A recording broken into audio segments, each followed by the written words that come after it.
It might seem strange to initially compare PS5 directly to PS4 because in this situation, PS5 is the successor platform. It's inherently going to be doing things much better versus the outgoing platform, but this is something where when Sony launches their new hardware, it's a brand new UI, new controller, there's not feature parity. So 4 months on now, there are a lot of things that I'm really enjoying about PS5 over PS4, but also certain things from PS4 that I really do miss. So as I'm sure many of you are familiar with at this point, the SSD is that huge immediate advantage on PS5, no pun intended, but it is something where it's a huge quality of life improvement that cannot be undermined. It really is fantastic having those fast load times, booting up games in a matter of a few seconds, and it's almost to the point where I'm so used to it now that it's almost bothersome when it's not a little bit faster, right? So it's really contextual, so for certain games you may have noticed if you're playing on PS5 right now, and if it's a PS5 native game, right, so it can clearly acknowledge that very fast IO throughput. Depending on something like fast travel, where if it's an open world map, if you're close to the place that you're fast traveling to, then it's almost instant, right? Not even like a second. You're pretty much at the brand new location. I'm playing Control right now, and it's just like that. But if you're further away, then it will be a few seconds, and it's almost like, oh, I wish it was just a little bit quicker. That's how greedy sometimes we can get with these things, but it's just like that quality of life jump we saw going from PS3 to 4 or 360 to X1. You can tell right away, and it feels great up until the end life cycle, and then it starts to feel a little sluggish again after all those firmware updates get pushed out. So the SSD enhancements with PS5, it really is so fun, and that's even before the fact that we're not quite to a point where developers can really take full advantage of it from their software, where they're no longer accommodating for the previous generation of consoles. And then there's also the benefit of the console being quiet, and quiet for the most part, so the early issue we're seeing is coil whine depending on the game that you're playing. If it's very intensive and depending on the graphic setting that you've chosen, you could hear a slight buzzing from the power supply, but really dependent on your console, but also how close you are sitting to the TV. Most people don't hear it. It's usually not an issue, so if you're sitting far away or using headphones, usually not a problem. Pretty much all the time the console's quiet, whereas PS4 and PS3, so if you've been in the PlayStation ecosystem for a while, and certainly those late life cycle games that really tax the hardware, the fans kick in, it gets pretty loud.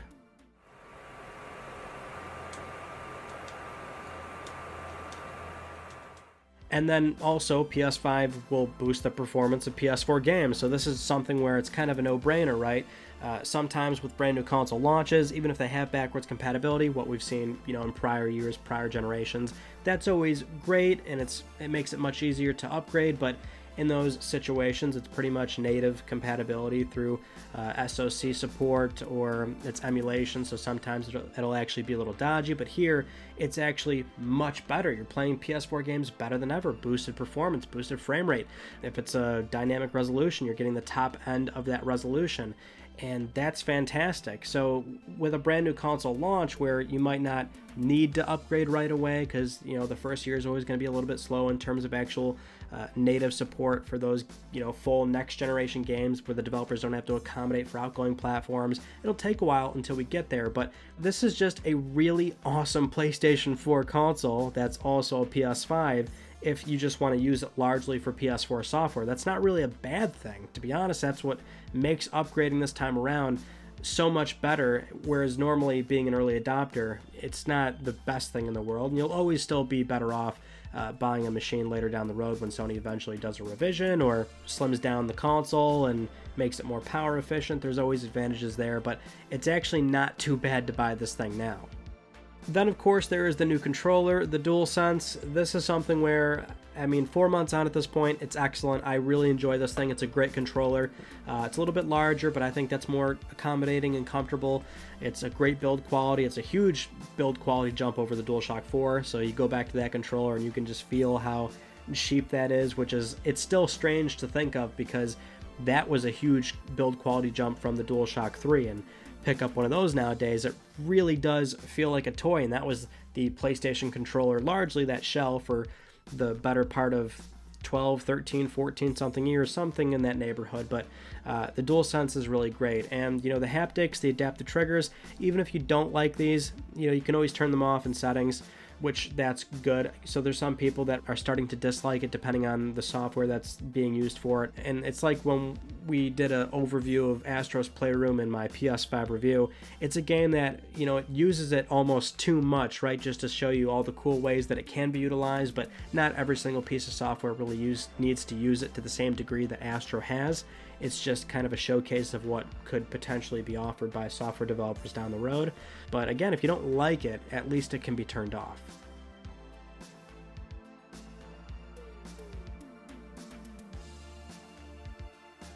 Now, speaking of that PS5 review that I did 2 months ago, that was actually a 2-month review after the console came out, so now we're at 4 months, and in that review we touched on the UI and the card system, the control center. That's a big part of interacting with PS5, and back then it was kind of a, you know, neutral but somewhat positive note, but we need more time to really see how useful cards are. Well, now, 2 months later, and I'm trying to play more games, I think I can speak actually much more positively about the control center and certainly the card system. I'm actually really enjoying it. So for somebody like me, I do a lot of trophy hunting, and that's what I've been trying to do lately. I want to get a few platinums in. And so I'm actually really liking the card system a lot, especially when it comes to trophies. So for something like, well, when I was doing Spider-Man, or again, I'm playing Control right now, they're actually really great. I'm noticing that I am checking them a lot, but there is a caveat here. I'm not quite using them the way that Sony was, or at least the hallmark feature of the cards that Sony was presenting to everybody, which is you can select certain ones to jump to certain sections of a game very quickly. I have not really been doing any of that, but I am using cards to trophy hunt. So when you're playing a game, the cards are contextual, and so trophies that you're working towards, they will show up in that row. So during Control, I can have cards show up for the trophies that I'm, well, here's where it's kind of hit and miss. Sometimes they are right on the money, where it's a trophy that I'm actively working towards, or that I'm near, right, something like that. But sometimes they're also not, and that's where I'll have to leave the menu, or leave the game rather, and go right to my profile and then check my trophies manually that way. And that's where I actually complained back in that review that there's way too many button presses to get to the full list of trophies, and then you get that horizontal row, which I know you can compare trophies to get a vertical list. I don't want to do that. You shouldn't have to do that. I want to see a vertical list normally, but the horizontal list is just annoying. You don't see a whole lot of trophies or the full the text list, so it's annoying when I have to go do that, but it's great when cards work and they know what trophy I'm working towards, and we can finally track trophies that have, like, collectibles, for example. I'm loving that that's finally in.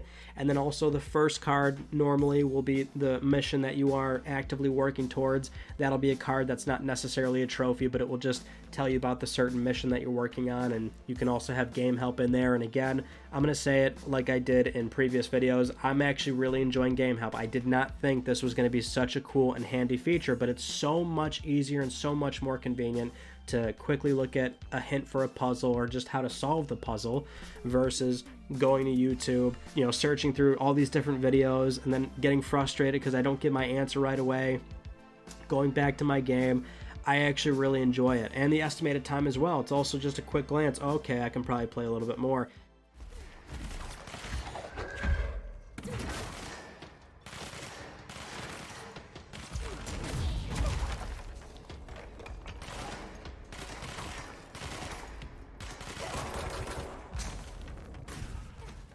Now, some of the cons, though, these are things that are not available on PS5, but they were on PS4, whether it was a feature or initiative or what have you. It was there, not here. And, well, storage capacity is a short-term concern right now.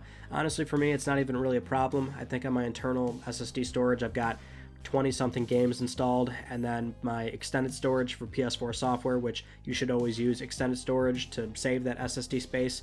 I think I've got 20-something games on there, and I still have not hit the limit, so, you know, that might be an issue for some people, but I haven't run into it. At least right now it is a short-term problem, so this summer we are hearing that that's when we'll get the firmware update that allow you to expand your internal storage, so you can go buy, you know, a small little M2 drive, and as long as it's fast enough, it should work in theory. Actually, going back to the overall PS5 noise level in operation, apparently the fans will kick in a little bit louder to accommodate for that extra heat being generated from your internal storage expansion, so it'll be interesting to see how that pans out, but at least there are some concerns right now. Actually, a big one would be the SSD being soldered onto the board, so if your PS5's SSD goes bad, the whole console's pretty much done and out of warranty. That's going to be a huge issue. PS4, PS3, yeah, your hard drive dying would suck, but at least the console still operational. Just throw a new one in there and you should be good to go. So that could be a huge problem down the road. But one aspect of PS5 that is still bothering me, and it's actually, I'm surprised that we still have not seen any new firmware updates actually introducing new features. So I would imagine that summer update will be pretty meaningful, and there will be more than just the storage expansion. But the UI and how it's purposely presented, it just feels a little bit lonely. So a lot of the aspects of PS4's social features are all gone. They're sorely missing on PS5. And if you remember back in 2013, this was a big part of PS4. They really preached that left and right prior to the console coming out, is that it was a very social machine. The What's New section, where you can see all your friends' activities, PS4 communities, which were introduced later into the life cycle, that's now closing. Now, I've said before, it's kind of a half-baked feature anyway, so it's not really going to be missed, but if you're going to do that, you should be doing it right, and they haven't, obviously. The following mechanic is also gone, so on PS4, you can follow users instead of adding them directly. That's, again, probably more a me thing. I did like that that was an option for people because my friends list has been full for such a long time, but you could also follow other people and keep up with their activities without directly adding them. That's something that probably would have been pretty useful here. And also another thing about the UI, I don't know if this is just me, I'm fine now with the PS buttons long press, quick press being swapped. I'm getting used to that now finally, but I'm not over the L1 and R1 shortcut that was on the DualShock 4 on PS4, so you could use that to glide across the horizontal row of icons. I use that all the time. Now on PS5, L1 and R1 will swap you between media and game, which I'm fine with those being on separate pages. I think that's actually a much better setup, but I'm still trying to do that to glide across the row of icons. That I still have not actually gotten over. Now, perhaps the biggest con of all, no PT. It's not Sony's fault, it's not the PS5's fault. The console can play at their backwards compatibility, but Konami pulled it, so we can blame them. We can always blame them. So now PT will be forever stuck on PS4 systems that have it saved locally, or PSN IDs that have at some point downloaded the game, because there is an exploit to pull it back from PSN, but who knows how long that'll work. And yeah, the game is pretty much stuck, and well, you need a PS4 to play it. Now, there are some aspects that are fairly neutral, one being the PlayStation Store. So on PS5 it is very fast, convenient, it's right there in the UI, it's got wish lists, but it's also a very boring, condensed store. You can't really find all the new releases very easily. In fact, it's not very easy to find much of anything on that store. You kind of have to know what you're looking for, versus on PS4 where it's got a better presentation value. I think it is much easier to find some new content items, but also it's really slow and sluggish. I mean, I wasn't super jazzed about the PS4 store either, so kind of a little bit in the middle there. And then other aspects like party chat, game base, these are things that Sony really miffed this on PS4 with firmware 8.0, where they merged your messages and parties together. So that's the same on PS5, just they live in game base, and I don't really use either of these things to really have a solid take or a comparison on them. I think they're pretty much, how it was on PS4, it's really the same here. Not that much different, because again, they merged messages and parties, and that's the same across the board. But that is pretty much everything so far, at least, and we still have a lot of years to go with PS5, so I'm sure the console will change and adapt, and we'll certainly have conversations down the road when that happens. But for now, at least, that's it. Thank you so much for watching. If you haven't yet, please subscribe for the best PlayStation news, reviews, and updates that are here on YouTube. You can follow me on Twitter at Mystic Ryan, and that is it. I will see you all in my next video. You take it easy.